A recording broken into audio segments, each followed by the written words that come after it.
Amen. Disons encore Amen. Je voudrais que nous accueillions l'ancien papy Mounaï qui nous apporte la parole de Dieu ce midi. Nous l'accueillons au nom du Seigneur Jésus. Alléluia. Bonjour tout le monde. Je voulais vous dire que je vous aime beaucoup. Au nom du Seigneur Jésus-Christ, Amen. Alléluia. Je suis vraiment très édifié par le déroulement de ces cultes parce que ça touchait à certaines choses que le Seigneur a mis dans mon cœur. Alléluia. Je vais vous dire ceci, nous partageons la parole pas parce que nous pensons que nous connaissons plus que tout le monde. Mais nous partageons la parole parce que c'est un appel du Seigneur. Alléluia. Parce que nous voulons édifier le peuple de Dieu. Et ce que je veux enseigner aujourd'hui, généralement je n'enseigne pas sur ce genre de choses le dimanche. Je préfère le mercredi. Mais le Seigneur m'a mis à cœur de partager sur ce sujet. Cette fois-ci un dimanche. Et pendant que je parlais avec l'homme de Dieu il y a quelques semaines, j'ai senti qu'il avait aussi la même pensée. Et j'ai compris que le Seigneur voulait que nous puissions partager sa parole ce matin, cet après-midi. Amen. La dîme dans le Nouveau Testament.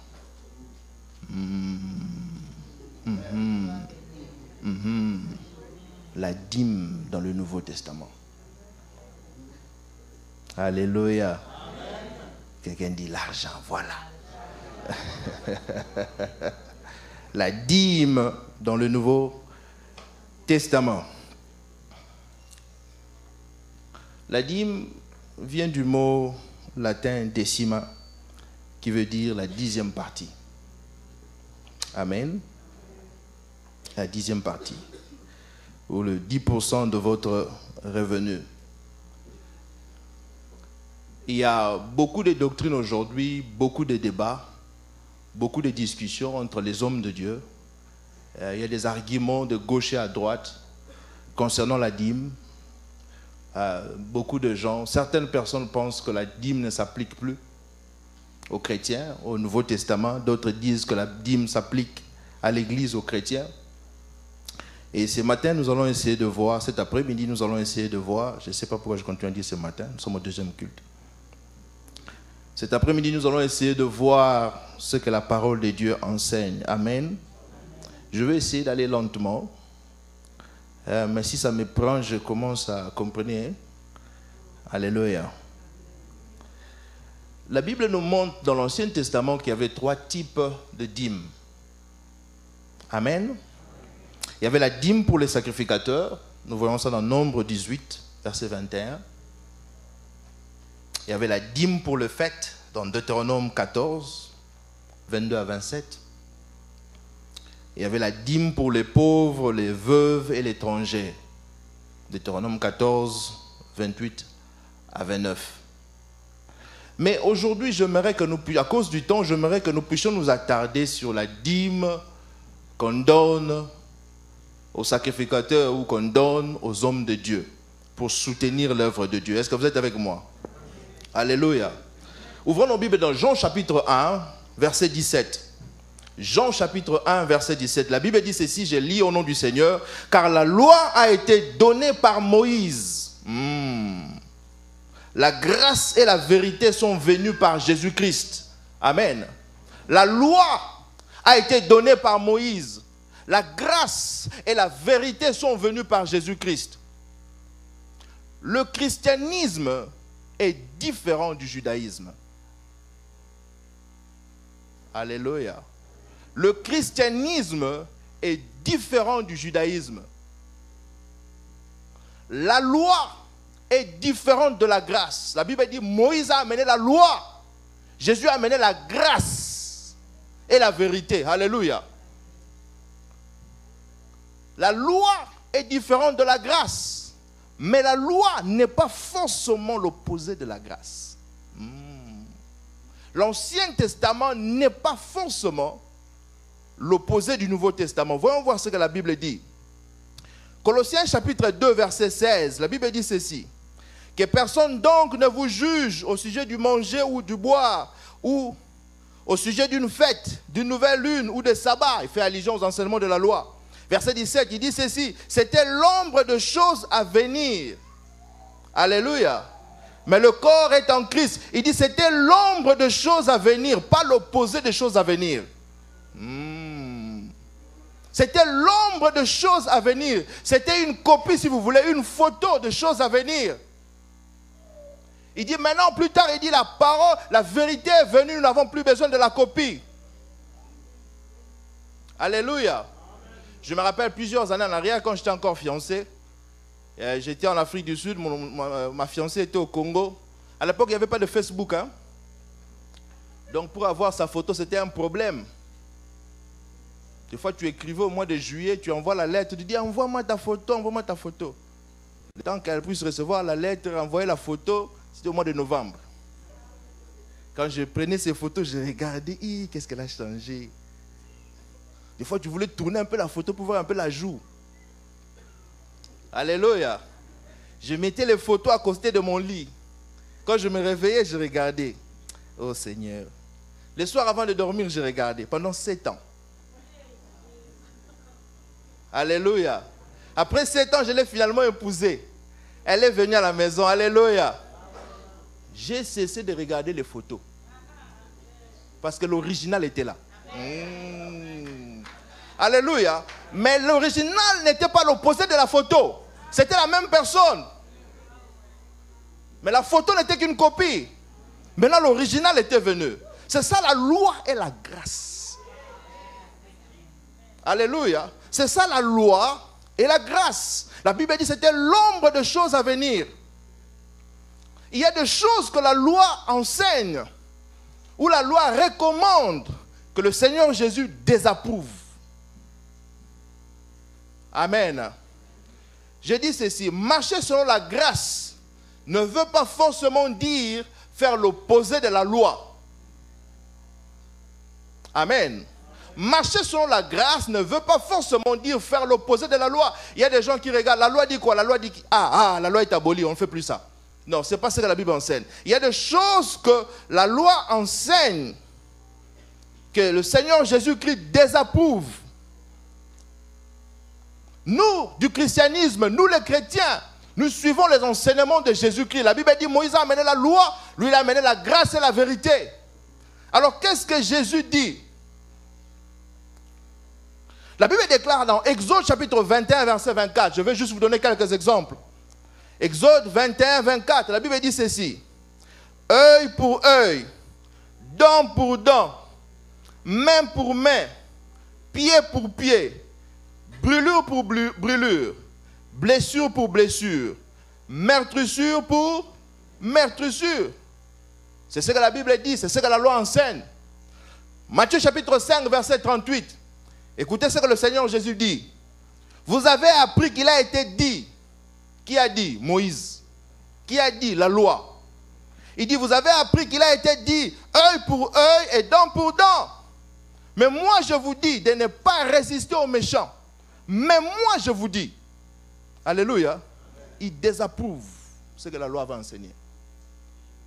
Mais moi je vous dis de ne pas résister aux méchants. Si quelqu'un te frappe sur la joue droite, présente-lui aussi l'autre. Si quelqu'un veut plaider contre toi et prendre ta tunique, laisse-lui encore ton manteau. Donc, En tant que chrétiens, nous ne faisons pas œil pour œil, dent pour dent. Alléluia. S'il y avait un deuil chez vous, hein, on l'a annoncé, il y avait deuil. Et puis pendant le deuil, tu as regardé qui était là, qui n'était pas là. Tu as vu, non, frère X, frère Y n'était pas là. Ah, ok. Après quelques mois, tu apprends un frère Y qui est aussi éprouvé. Tu dis, ah, lui, il n'était pas venu à mon deuil. Moi non plus, je ne vais pas aller. Œil pour œil, dent pour dent. Vous êtes encore dans la loi. Est-ce que vous êtes avec moi? Jésus dit, non, mais moi je vous dis, ne faites pas ça. Alléluia. Nous sommes de chrétiens. Est-ce que je peux enseigner? Vous voyez, même nous, les serviteurs de Dieu, hein? Là, le frère Papi, moi, mon département, j'organise une réunion. J'organise une réunion, bon, voilà. Je remarque que des autres personnes de l'autre département ne sont pas venues. Quand eux aussi organisent leur réunion, moi, si je dis, ah, quand moi j'avais organisé ma réunion de couple, ils n'étaient pas venus, hein? Moi, je n'irai pas à les réunions. Œil pour œil, dent pour dent. Nous sommes dans la loi. Nous ne devons pas agir comme ça. Alléluia. Nous sommes les enfants de Dieu. Amen. Donc la loi dit, mais Jésus désapprouve. Nous suivons les enseignements de Jésus-Christ. Dans Matthieu 5, 43, Jésus dit ceci. Vous avez appris qu'il a été dit, tu aimeras ton prochain et tu haïras ton ennemi. Mais moi je vous dis, aimez vos ennemis. Bénissez ceux qui vous maudissent. Faites du bien à ceux qui vous haïssent. Et priez pour ceux qui vous maltraitent et qui vous persécutent. Alléluia. Priez pour vos ennemis. Alléluia. Aimez vos ennemis. Je dis, toi, à la mort de papa, les oncles paternels sont venus, ils ont tout pris. Surtout l'oncle André Tubois. Ils ont tout pris. Depuis lors, tu as gardé rancune contre lui. Et lorsque le pasteur dit 3 jours de jeûne de prière, tu viens ici, tu viens invoquer le feu sur l'oncle André Tubois. Le feu! Vous savez, des fois, je m'étonne lorsque nous disons prions, adorons Dieu. Vous voyez, les gens sont fatigués. Je viens du travail, je suis fatigué. Dès qu'on dit seulement maintenant nous allons prier, la force vient. Mais tu étais fatigué pour adorer Dieu. Ce qui te motive à venir à la prière, ce n'est pas l'amour que tu as pour Dieu, mais la haine de l'oncle André Tubois. Est-ce que vous comprenez ce que je suis en train de dire? Le feu, le feu, le feu. Jésus dit, aimez vos ennemis. C'est ça l'évangile, c'est ça le christianisme. Nous ne sommes plus dans la loi. Alléluia. Tu sais, avant de te marier, la tante Fifi était contre ton mariage. Hein? Elle ne voulait pas de ce frère-là et ton mari. Elle s'était opposée vraiment à ce mariage-là. Bon, finalement, Dieu a fait grâce, vous êtes mariés. Voilà, 3 ans, tu es marié, 4 ans, il n'y a pas d'enfant. Tu dis, c'est la tante Fifi. C'est elle qui me combat toujours, c'est elle. Et dès qu'on dit prière à l'église, tu viens. Le feu sur la tante Fifi. Et puis après 3 jours de jeûne de prière, tu appelles au pays, tu appelles ta soeur. Mamie, comment va la tante Fifi? Et mamie qui te dit, non, ça fait longtemps que je ne l'ai pas vu. Va la voir un peu. Dis, tu as un message? Non, va seulement voir. Mamie te rappelle après quelques jours, il dit, j'étais chez la tante Fifi dit, ah, comment elle va dire, elle va bien. Son mari lui a même acheté une voiture. Là tu dis, oh, la prière n'a pas marché. Quand on dit encore prier à l'église, tu refuses de venir, ça ne marche pas. C'est pourquoi il y a beaucoup de prières, peu de résultats. Est-ce que je peux prêcher? Il y a beaucoup de prières, mais peu de résultats, parce que nous n'agissons pas selon la parole de Dieu. Alléluia. J'ai raconté cette histoire une fois ici, je pense, et une amie à mon épouse nous a fait rire. En Europe où elle est, un jour, elle était allée à une veillée de prière dans leur église. À minuit, le pasteur dit, maintenant nous allons pendre nos ennemis. Allez, tout le monde était debout. Je pends. Elle était assise à côté de maman pasteur. Non, maintenant, maman pasteur avait des problèmes avec leurs voisins. Elle a pendu tout le monde dans cette famille-là. Même leur bébé de 6 mois qui venait de naître.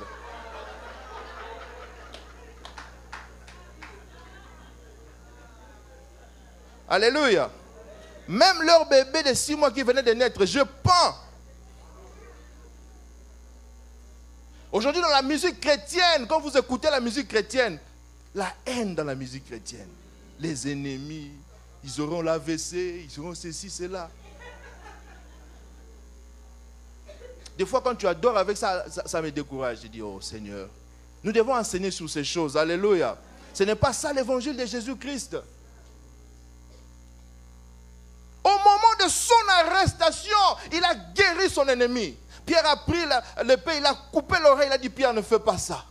Il a pris l'oreille, il a remis. Il a guéri son ennemi. On vient l'arrêter pour le tuer, mais il continue à faire du bien. Flagellé, on le tue à la croix, mourant. Il demande de l'eau, il a soif, on lui donne le vinaigre. Mais lorsqu'il ouvre sa bouche pour prier, écoutez, il ne demande pas le feu. Il ne demande pas la vengeance. Il dit, Père, pardonne-leur. Comment tu traites ton superviseur au travail qui t'a changé de shift? Seigneur, enlève-le au nom de Jésus. Alléluia. Il y a des enseignements de la loi que Jésus désapprouve. Dans Deutéronome 24:1, la Bible dit ceci: lorsqu'un homme aura pris et épousé une femme qui viendrait à ne pas trouver grâce à ses yeux parce qu'il a découvert en elle quelque chose de honteux, il écrira pour elle une lettre de divorce. Et après la lui avoir remise en main, il la renverra de sa maison. Elle sortira de chez lui, s'en ira et pourra devenir la femme d'un autre homme. Ça, c'est la loi. Un pasteur a divorcé dans mon pays, il a donné à sa femme la lettre. La Bible dit, si tu veux divorcer, donne la lettre. Mais écoutez ce que Jésus dit dans Matthieu 19:9. Il dit, leur dit, c'est à cause de la dureté de votre cœur que Moïse vous a permis de répudier vos femmes. Au commencement, il n'en était pas ainsi. Mais je vous dis que celui qui répudie sa femme, sauf pour l'infidélité, et qui en épouse une autre, commet un adultère. Il désapprouve l'enseignement de la loi. Nous suivons les enseignements de Jésus-Christ. Parce que nous sommes des chrétiens. Est-ce que... Am I making sense? Alléluia. La liste est longue. Mais nous devons courir. Il y a aussi les enseignements de la loi que le Seigneur Jésus-Christ approuve. Alléluia. Il y a les enseignements de la loi que le Seigneur Jésus approuve. Dans Matthieu chapitre 22, verset 37, on lui pose la question, quel est le plus grand commandement de la loi? Il dit, tu aimeras le Seigneur ton Dieu de tout ton cœur, de toute ta force, de toute ta pensée. Et ton prochain comme toi-même. Alléluia. Je vais vous dire ceci. Maintenant, la loi est abolie. Nous ne devons plus aimer Dieu. Amen. Parce qu'il dit, la loi dit, tu aimeras le Seigneur ton Dieu de tout ton cœur, de toute ta force et de toute ta pensée. Et ton prochain comme toi-même. Si nous disons que la loi est abolie, nous disons que nous ne devons plus aimer Dieu. Parce que la loi avait dit, non. Jésus approuve cela. Alléluia. La loi dit, tu aimeras ton prochain. Jésus aussi approuve ça dans Jean 13, 34. Il dit, aimez-vous les uns les autres comme je vous ai aimé. Ce n'est pas toujours l'opposé. Il faut voir, nous de l'Église, nous suivons quoi? Nous suivons ce que Jésus-Christ a dit. Notre façon de méditer, ce n'est pas regarder ce que la loi dit et puis nous venons faire l'opposé. Non, nous regardons les enseignements de Jésus-Christ et de ses apôtres. Qu'est-ce qu'ils ont dit concernant ce sujet? Est-ce que vous êtes avec moi? Et ce qu'ils disent ou ce qu'ils enseignent, ce n'est pas toujours l'opposé de la loi. Alléluia. La loi dit ceci dans Exode 20, 14. Tu ne commettras point d'adultère. Bon, maintenant la loi est abolie. Nous devons devenir des adultères. Amen. Qu'est-ce que le Seigneur Jésus dit? Dans Matthieu 5, 27, il dit, vous avez appris qu'il a été dit, tu ne commettras point d'adultère. Mais moi, je vous dis que quiconque regarde une femme pour la convoiter a déjà commis un adultère avec elle dans son cœur. Il approuve ce que la loi dit. Il va même plus loin. Il dit, la loi condamnait seulement l'acte. Moi, je condamne aussi l'intention. Alléluia. Ce n'est pas toujours l'opposé, bien-aimé dans le Seigneur. Vérifiez toujours ce que Jésus et les apôtres ont enseigné concernant le sujet. Vous êtes avec moi? Continuons. Un autre exemple, dans 2 Timothée chapitre 3, verset 8, l'apôtre Paul écrivant à son disciple Timothée, il dit ceci, Il parle de gens qui s'opposaient au ministère. Il dit de la même manière que les gens s'étaient opposés au ministère de Moïse. Il dit de la même manière que ceux qui s'opposent au ministère de l'évangile seront punis. Je vais peut-être lire pour vous. 2 Timothée 3, 8. De même que Janès et Jambres s'opposèrent à Moïse, de même ces hommes s'opposent à la vérité, étant corrompus d'entendement, réprouvés en ce qui concerne la foi. Mais ils ne feront pas de plus grands progrès, car leur folie sera manifeste pour tous, comme le fut celle de ces deux hommes. Il nous montre que si vous vous opposez au ministère de l'évangile dans le Nouveau Testament, vous aurez le même sort que les gens de l'Ancien Testament avaient lorsqu'ils s'opposaient au ministère de Moïse. Vous êtes avec moi? Donc ça s'applique et au Nouveau et à l'Ancien. Qu'est-ce que Jésus-Christ a dit concernant la dîme? Si donc nous de l'Église, nous basons notre foi sur les enseignements de Jésus-Christ et de ses apôtres, nous devons voir qu'est-ce que Jésus a dit sur la dîme. Je sais que ce n'est pas un sujet populaire. Hein? Il s'agit de donner là. Les gens disent, vous serez bénis, amen, prêche. Alléluia. Nous allons arriver. Matthieu 5, 23. Matthieu 23, verset 23. Matthieu 23, verset 23. Jésus dit ceci. Malheur à vous, scribes et pharisiens, hypocrites, parce que vous payez la dîme de la menthe, de la nette et du cumin, et que vous laissez ce qui est plus important dans la loi. La justice, 1. La miséricorde, 2. La fidélité, 3. C'est là qu'il fallait pratiquer sans négliger les autres. Alléluia. Il dit c'est ce qu'il fallait pratiquer sans négliger les autres. Lorsqu'il désapprouve, il dit, il vous a été dit, mais moi je vous dis. Ici, il ne désapprouve pas. Alléluia. Il ne désapprouve pas. Il dit sans oublier. Le problème ici, c'est quoi? C'est la priorité.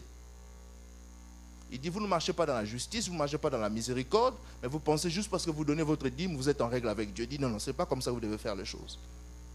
Il dit d'abord la justice, la miséricorde, la fidélité, sans oublier les autres choses, c'est-à-dire la loi, c'est-à-dire la dîme inclus.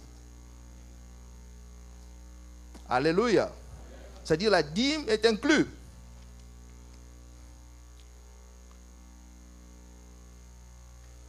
Je lis encore. Malheur à vous, scribes et pharisiens hypocrites, parce que vous payez la dîme de la menthe, de la nette et du cumin, et que vous laissez ce qui est important dans la loi.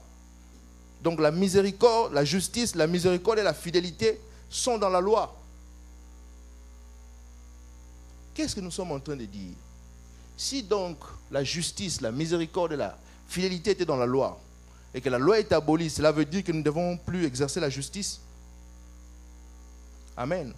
Nous ne devons plus être miséricordieux? Nous ne devons plus être fidèles?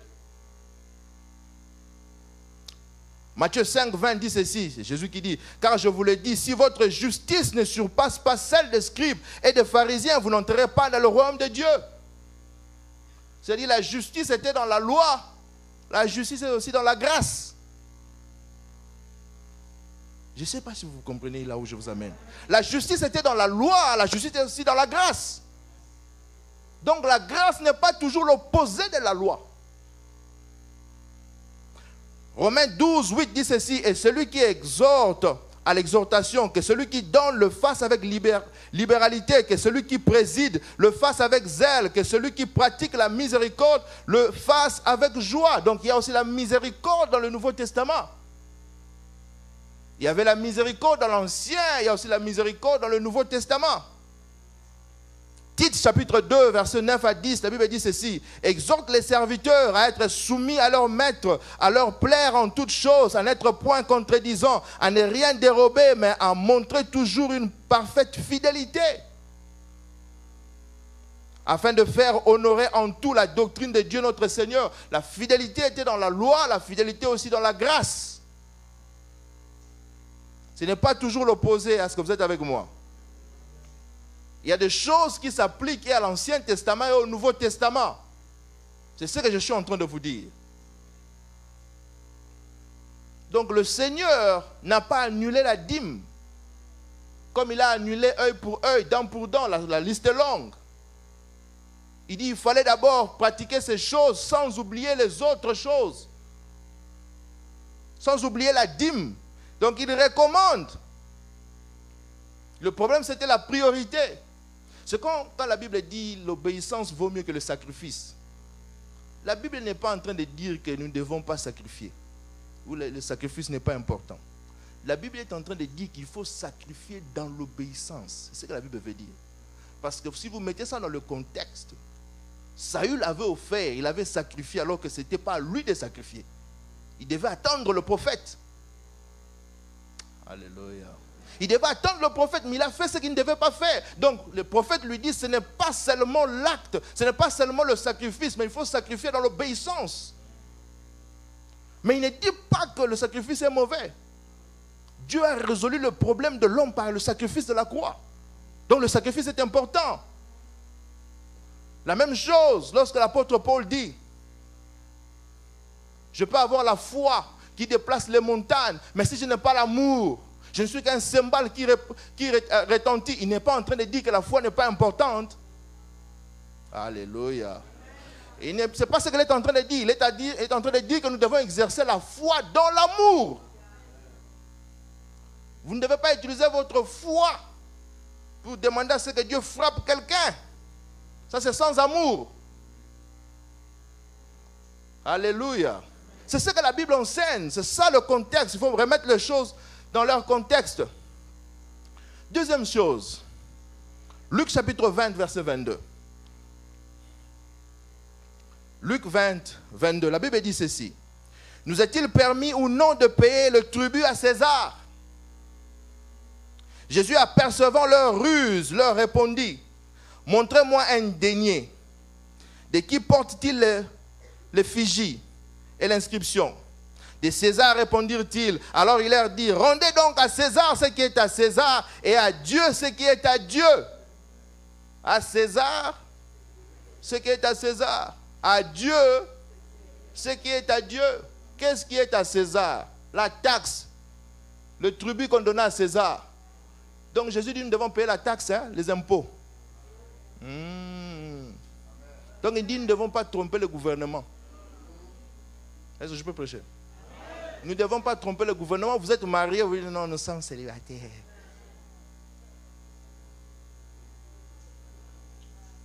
Alléluia. Ne soyez pas offensés, nous devons prêcher la parole. Amen. Vaut mieux qu'on vous dise la vérité maintenant. Que vous vous retrouvez devant le Seigneur ce jour-là, vous vous rendez compte que vous n'étiez pas dans la vérité. Alléluia. Donc nous prêchons la vérité, nous lavons nos mains. Si vous faites de votre vérité, c'est vous. Alléluia. Yeah. À César ce qui est à César. Un chrétien qui craint Dieu doit payer les impôts et bien les payer. C'est biblique et c'est chrétien. Alléluia. Et Dieu prendra soin de vous. Et il dit à Dieu ce qui est à Dieu. Et les gens souvent disent que lorsque Jésus dit à César ce qui est à César, à Dieu ce qui est à Dieu, parce qu'il dit sur la pièce il y avait l'image de César. Alors les gens spiritualisent ça en disant nous devons donner à Dieu ce qui a l'image de Dieu, c'est-à-dire nos cœurs. C'est vrai, nous donnons nos cœurs à Dieu. Alléluia. Nous donnons nos cœurs à Dieu, je dis Amen. Mais le contexte ici parle de l'argent. On ne parle pas de l'évangélisation ici. Tout verset pris hors de son contexte est un prétexte. À César ce qui est à César. Donnez l'argent que vous devez à César, à Dieu ce que vous devez à Dieu. Ces interlocuteurs étaient des Juifs. Suivez-moi, suivez-moi. Ces interlocuteurs étaient des Juifs. Ils savaient de quoi Jésus parlait.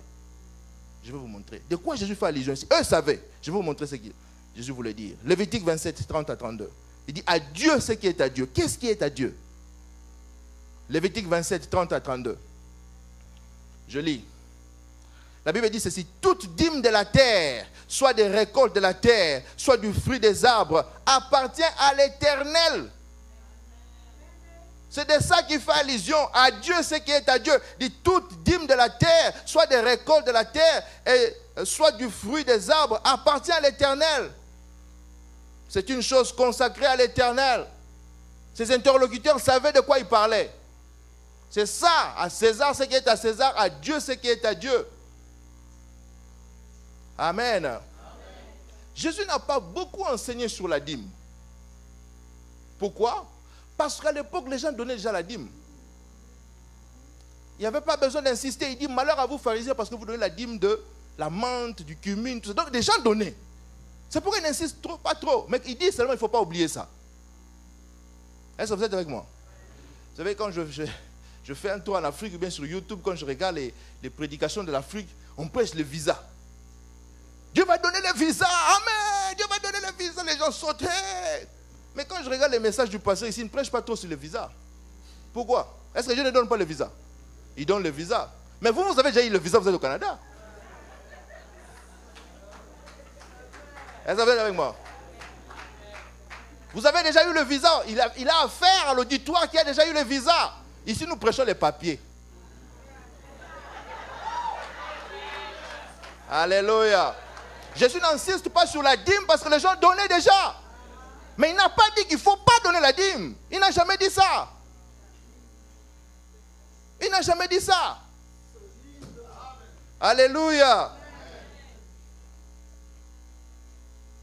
Quelqu'un dit, moi, ma famille au Congo, bon, Dieu va donner le visa pour ta famille qui est au Congo. Amen.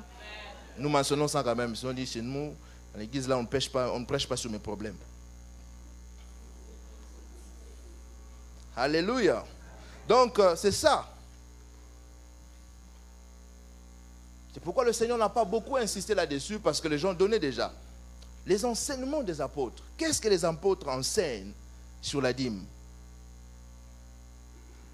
Notre foi est basée sur les enseignements de Jésus et de ses apôtres. Jean chapitre 6, verset 12. Pourquoi j'ajoute les apôtres? Parce que Jésus n'avait pas fini d'enseigner. Alléluia. Le Seigneur Jésus n'avait pas fini d'enseigner. Il le dit lui-même, Jean chapitre 6, verset 12. Il dit ceci. J'ai encore beaucoup de choses à vous dire, mais vous ne pouvez pas le porter maintenant. Vous voyez? Quand le consolateur sera venu, l'esprit de vérité, il vous conduira dans toute la vérité. Car il ne parlera pas de lui-même, mais il dira tout ce qu'il aura entendu et il vous annoncera les choses à venir. Il n'avait pas fini d'enseigner. Il dit parce que vous ne pouvez pas les porter. Leur niveau spirituel ne leur permettait pas de recevoir certains enseignements. Donc il y a des niveaux. Il y a des niveaux. Bon, j'aimerais clarifier. Quand nous disons qu'il y a des niveaux, nous ne sommes pas en train de dire que nous sommes à un niveau élevé par rapport aux autres. Il faut toujours clarifier les choses. Ce n'est pas ce que nous sommes en train de dire. Amen. Nous voulons seulement exhorter quelqu'un à chercher à grandir avec Dieu. C'est ce que nous sommes en train de dire. Il y a des niveaux. Jésus dit qu'ils ne pouvaient pas porter le message à ce moment-là. Parce qu'ils n'avaient pas encore le Saint-Esprit. Il dit quand l'Esprit viendra, il vous enseignera toutes choses. Donc lorsque nous lisons les épîtres, nous voyons les enseignements du Saint-Esprit à travers les apôtres. Vous êtes avec moi? Nous voyons l'enseignement du Saint-Esprit à travers les apôtres. Certaines choses que Jésus n'avait pas pu expliquer. C'est pourquoi la Bible dit ceci dans Ephésiens chapitre 2 verset 20. Vous avez été édifiés sur le fondement des apôtres. Vous avez été édifiés sur le fondement des apôtres. Les apôtres ont posé le fondement. Nous bâtissons là-dessus. Amen. Nous prêchons ce que les apôtres ont prêché. Qu'est-ce que les apôtres ont dit? Hébreux chapitre 7. Hébreux chapitre 7. Verset 17. Parlons de Jésus-Christ. L'apôtre dit ceci. Car ce témoignage lui est rendu. Tu es sacrificateur pour toujours selon l'ordre de Melchisédek. Alléluia. Sacrificateur pour toujours selon l'ordre de Melchisédek. Jésus n'est pas sacrificateur selon l'ordre d'Aaron. Amen. Mais il est sacrificateur selon l'ordre de Melchisédek. Or, tout ce que nous savons de Melchisédek, c'est la dîme. Ah non, vous n'avez pas compris ce que j'ai dit. J'ai dit ceci. Il dit, Jésus est le sacrificateur, souverain sacrificateur, selon l'ordre de Melchisédek, n'est-ce pas? Or, Melchisédek a reçu la dîme d'Abraham. C'est que dans l'ordre de Melchisédek, on reçoit la dîme. C'est que dans l'ordre de Melchisédek, on reçoit la dîme. Donc nous ne recevons pas la dîme à cause de l'ordre d'Aaron. Mais parce que nous sommes sacrificateurs de Jésus-Christ. Lui, il est le souverain sacrificateur selon l'ordre d'Aaron, et plutôt selon l'ordre de Melchisédek. La Bible dit dans Hébreux 7, 1, 2, Abraham donna la dîme à Melchisédek. Melchisédek a reçu. Vous êtes avec moi? Maintenant, si vous lisez attentivement dans Hébreux chapitre 7, à partir du verset 9, l'auteur, je suis de ceux qui pensent que c'est l'apôtre Paul, bien qu'il n'a pas signé, parce que le style, c'est le style de Paul. Pour certaines raisons, il n'a pas voulu signer. Bon, nous n'allons pas entrer là dans des débats théologiques, nous laissons ça pour le docteur Elie et le docteur Eric.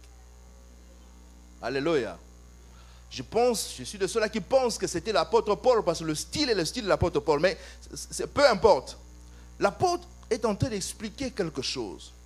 Il est en train d'expliquer la supériorité de la grâce sur la loi, la supériorité du Nouveau Testament sur l'Ancien Testament, et utilise la dîme pour comparer les deux et montrer la supériorité. Je vais vous montrer ça. Hébreux 7, 9, il dit de plus, Lévi qui perçoit la dîme l'a payé pour ainsi dire par Abraham. Vous voyez ça? Parce que c'est l'ordre d'Aaron, le fils de Lévi, qui recevait la dîme dans l'Ancien Testament. Et lui dit, bon voilà, Aaron, Lévi lui-même était dans Abraham lorsqu'Abraham a donné à Melchisédek. Et puis il continue plus tard en disant que celui qui bénit, c'est celui qui est le plus grand. Donc il veut montrer par là que l'ordre de Melchisédek est plus grand que l'ordre d'Aaron, parce que l'ordre d'Aaron avait donné la dîme à l'ordre de Melchisédek. Donc il nous montre qu'il y a la dîme de deux côtés. Mais seulement l'ordre de Melchisédek est plus grand parce que l'ordre d'Aaron avait donné la dîme à Melchisédek. Alléluia. Bon, j'aime enseigner ça le mercredi. Alléluia. Gloire à Dieu. Est-ce que ça fait un sens? C'est ce que les apôtres enseignent. Jésus est souverain sacrificateur selon l'ordre de Melchisédek. Voyez une autre chose. 1 Corinthiens chapitre 9. 1 Corinthiens chapitre 9, à partir du verset 13. C'est très important. Je ne sais pas si on peut nous projeter ça. Merci. La Bible dit ceci. Ne savez-vous pas que ceux qui remplissent les fonctions sacrées sont nourris par le temple? Que ceux qui servent à l'autel ont part à l'autel.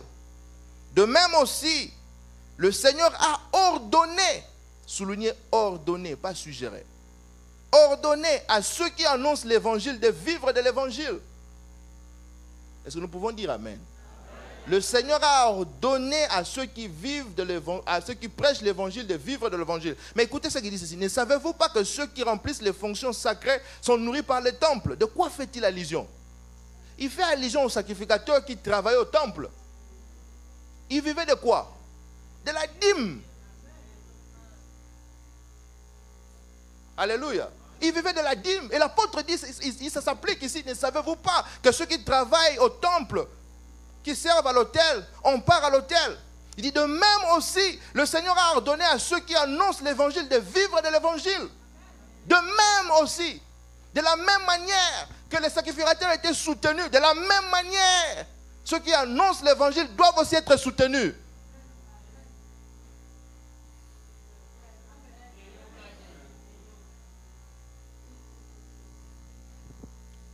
Les sacrificateurs vivaient de quoi? Nombre 18, 21 dit ceci. Je donne comme possession aux fils de Lévi toute dîme en Israël pour le service qu'ils font, le service de la tente d'assignation.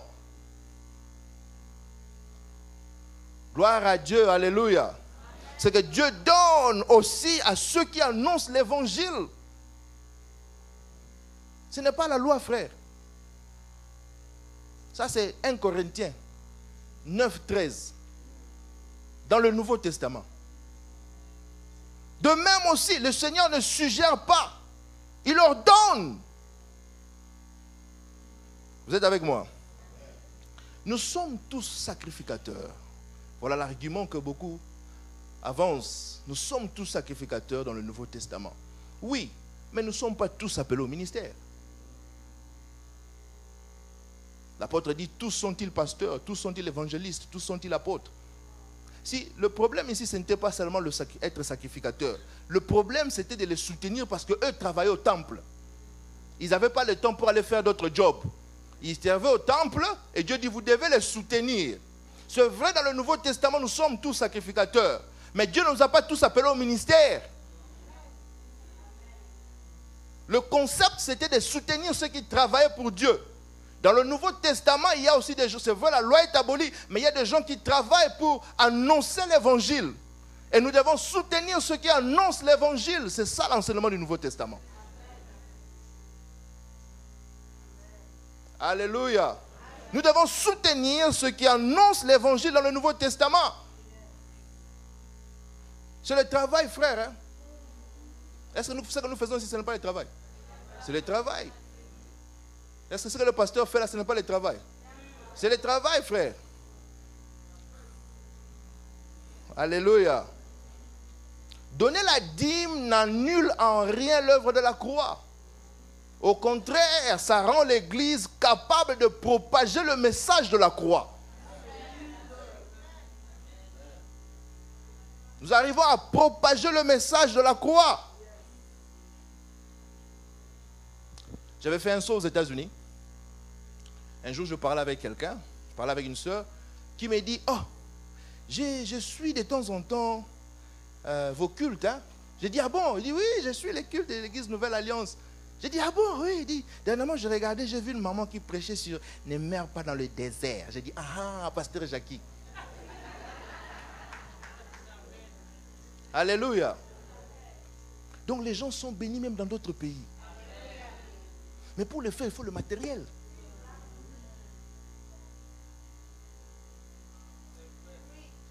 Il faut le matériel, frère. Il y a des gens que nous ne pourrons pas atteindre. Nous ne pourrons atteindre que par les médias. Chez nous en Afrique, c'est Coca-Cola, reçoit Jésus. Ici, c'est difficile hein, pour faire les Coca-Cola. La culture est différente. Nous devons nous adapter à la culture, frère. Les médias.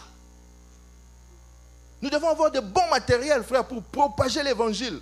Vous savez, comme le pasteur nous a enseigné il y a quelques semaines, lorsque Jésus est ressuscité d'entre les morts, la Bible dit que les souverains sacrificateurs ont donné aux gardes une bonne somme d'argent pour faire taire l'évangile.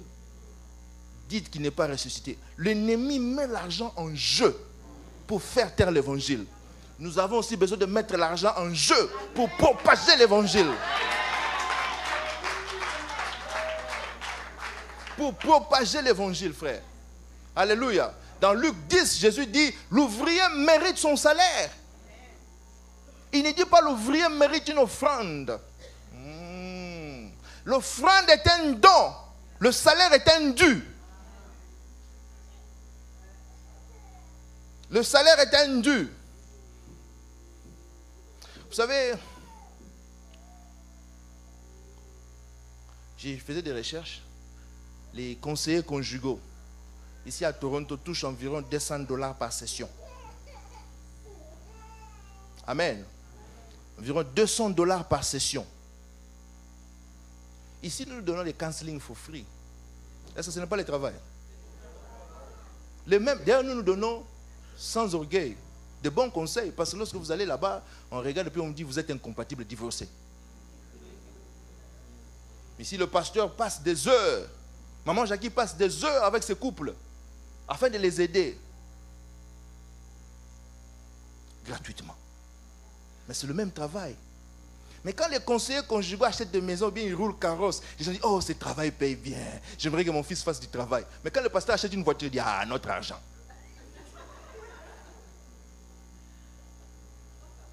Alléluia.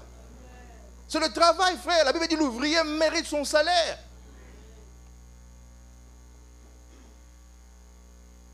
Nous devons payer les hommes de Dieu.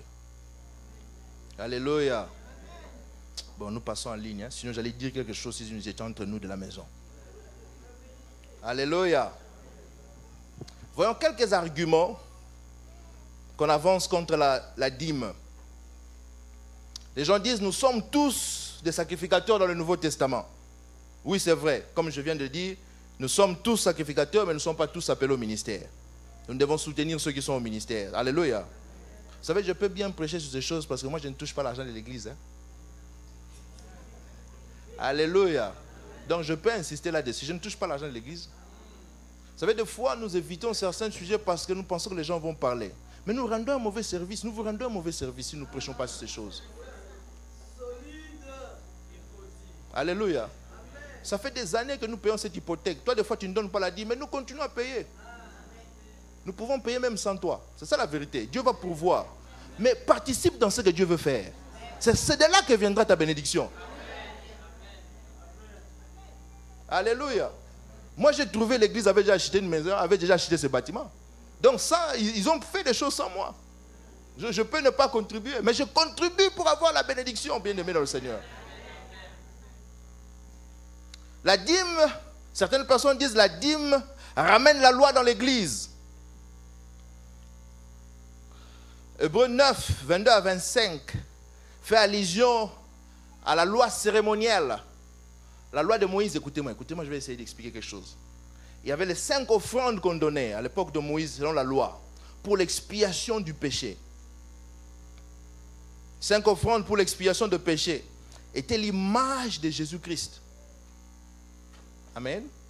C'était l'image de Jésus-Christ. Nous ne disons pas que la loi est en vigueur. God forbid. Ce n'est pas ce que la Bible dit. Le Nouveau Testament dit que la loi est abolie. Amen. Elle est abolie.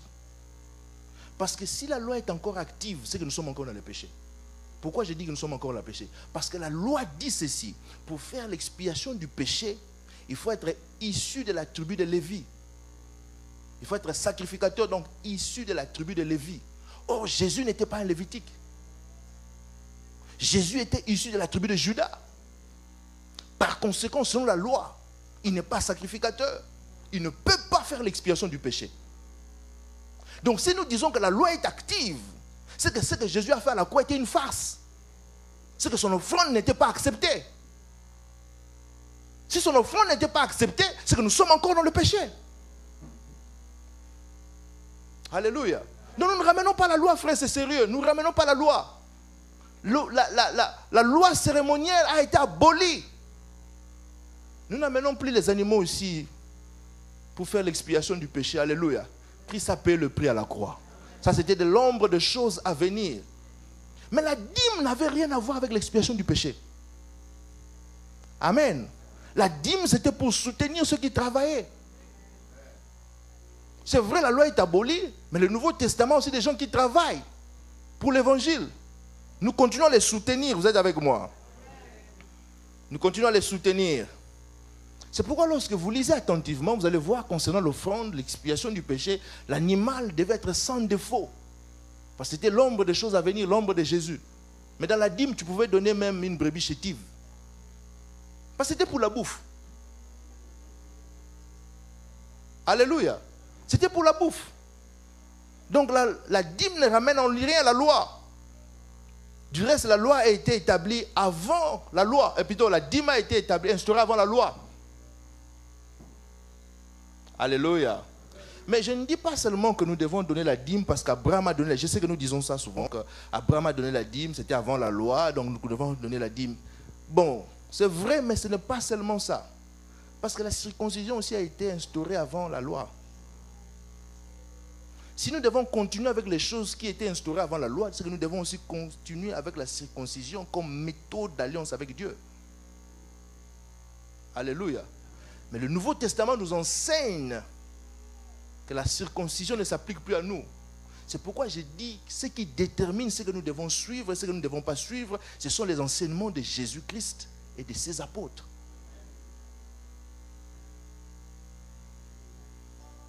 Alléluia. La dîme et la loi. Les gens disent que la dîme c'est la loi. La grâce c'est l'offrande volontaire. Non frère, même dans la loi il y avait l'offrande volontaire. Lévitique 22, 18 parle de l'offrande volontaire dans la loi. Amen.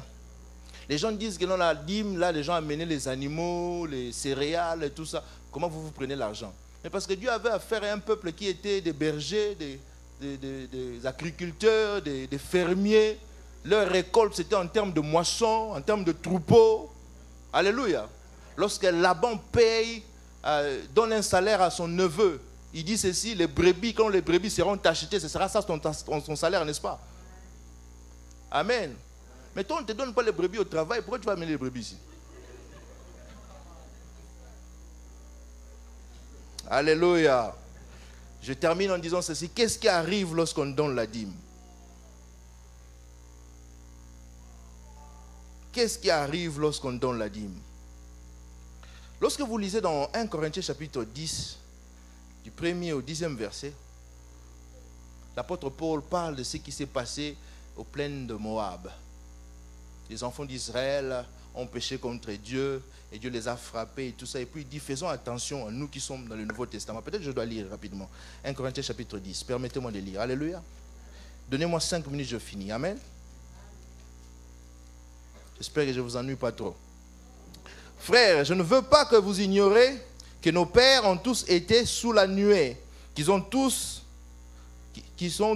passés au travers de la mer, qu'ils ont tous été baptisés en Moïse dans la nuée et dans la mer, qu'ils ont tous mangé le même aliment spirituel et qu'ils ont tous bu le même breuvage spirituel, car ils buvaient à un rocher spirituel qui les suivait, et ce rocher était Christ. Mais la plupart d'entre eux ne furent point agréables à Dieu, puisqu'ils périrent dans le désert. Or, ces choses sont arrivées pour nous servir d'exemple.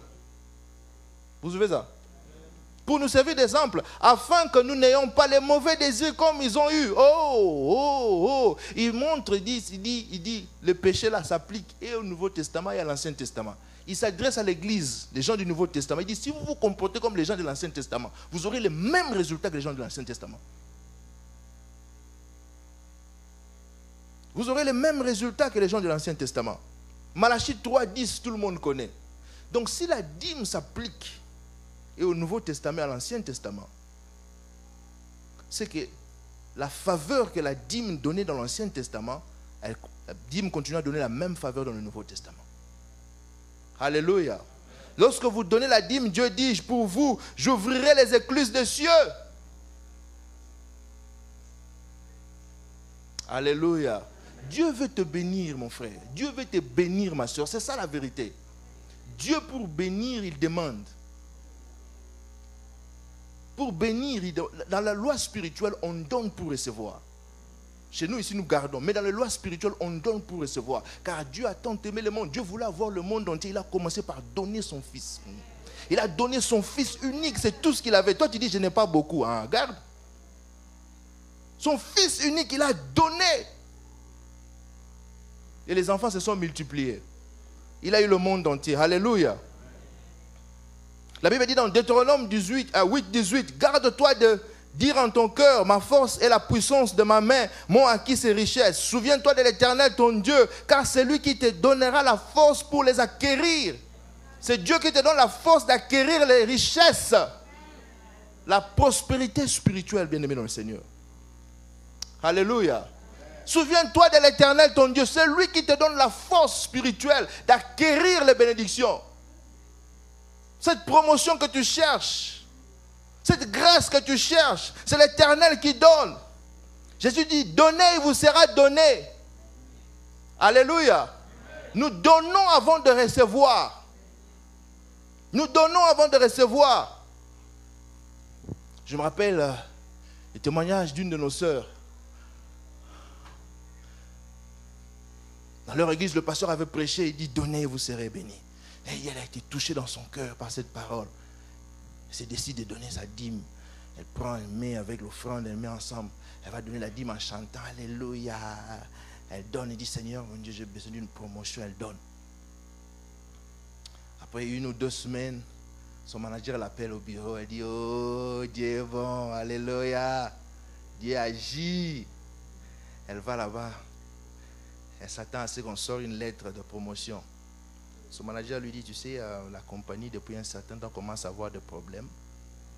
Alors nous sommes en train de licencier des gens. Et malheureusement, tu es sur la liste des gens qui doivent partir. Elle a dit, hein? Moi, j'ai donné la dîme pour la promotion. Alléluia. C'est ce qui arrive à beaucoup de gens. Hein? Ils disent, on nous ment à l'église. Moi, je donne, je ne vois rien. Il dit, Elle sort de là découragée. Elle a appelé un de nos frères. Le frère lui a dit, non, garde la foi. Alléluia. Le frère dit, non, garde la foi. Dieu ne ment jamais. Il n'est pas un homme pour mentir, ni un fils de l'homme pour te reprendre. Garde ta foi. On lui a donné quelques semaines pour quitter le travail. Elle pensait, elle priait, elle a gardé sa foi. Elle continue à chanter. Un jour, elle dit, elle était à la maison, le téléphone sonne. Une compagnie l'appelle, elle dit, est-ce que tu peux venir pour un entretien?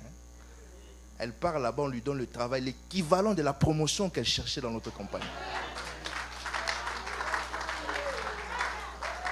Alléluia. Elle est venue témoigner à l'église. Il dit, ça marche. Nous avons dit, oui, ça marche, ma soeur. Alléluia. J'aimerais dire à quelqu'un, ça marche. Alléluia. Bon, je ne vais pas donner de témoignage. Je vais dire, le frère Papi parle trop de lui-même. Je vais éviter. Alléluia. La Bible dit ceci dans 1 Roi 17. Que Dieu a envoyé Élie chez la veuve de Sarepta. La veuve de Sarepta n'avait plus rien. Élie dit, qu'est-ce que tu as dans ta maison? Il dit, je n'ai pas la farine que je veux faire, je vais cuire pour manger moi et mon fils et puis nous allons mourir. Élie dit, non, fais d'abord un gâteau là et donne-moi, je vais manger. C'est aujourd'hui, je dis, signe du temps de la fin. Ça c'est la cupidité. Vous les reconnaissez par leurs fruits, voilà. Cupides, les faux prophètes. C'est comme ça que les gens parlent aujourd'hui. Hein? C'est une veuve, frère. Et c'est tout ce qu'elle a. Son dernier repas. Mais l'homme de Dieu dit, donne-moi d'abord. Elle dit, il n'a même pas pitié. Ça, c'est quel genre d'homme de Dieu.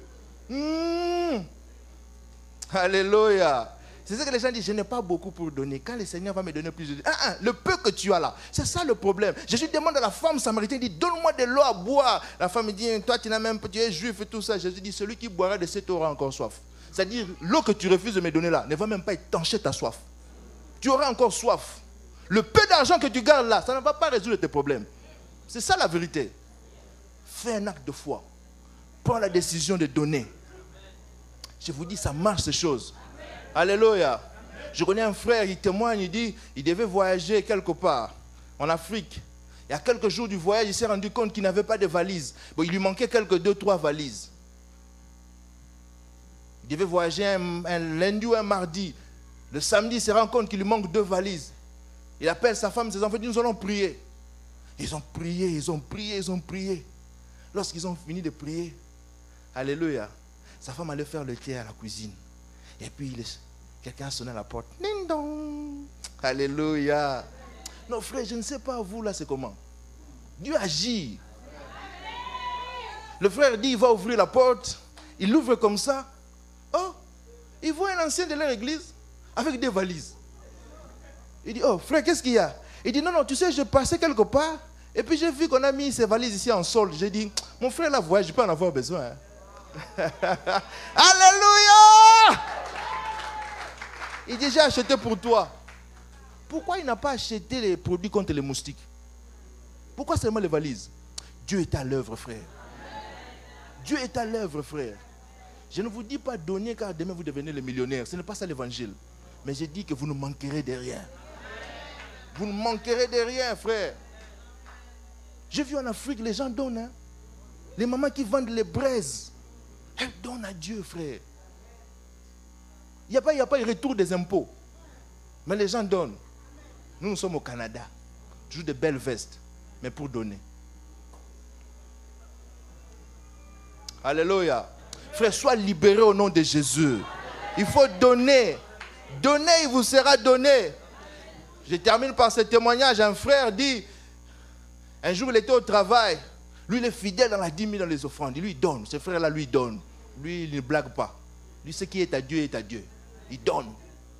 Un jour au travail, son manager le fait venir et dit, bon voilà, ton travail est fini, tu dois partir. Il dit, mon travail est vendredi. Mon travail est fini, qu'est-ce que je fais?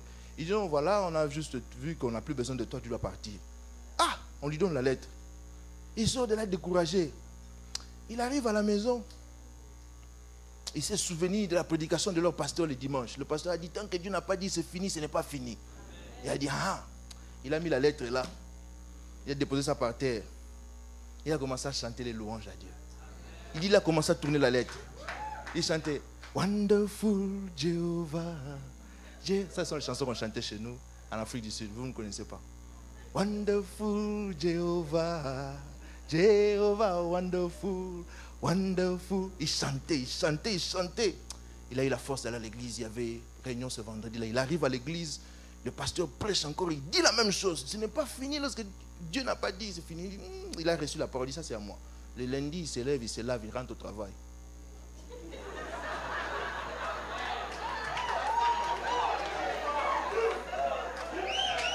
Il rentre au travail.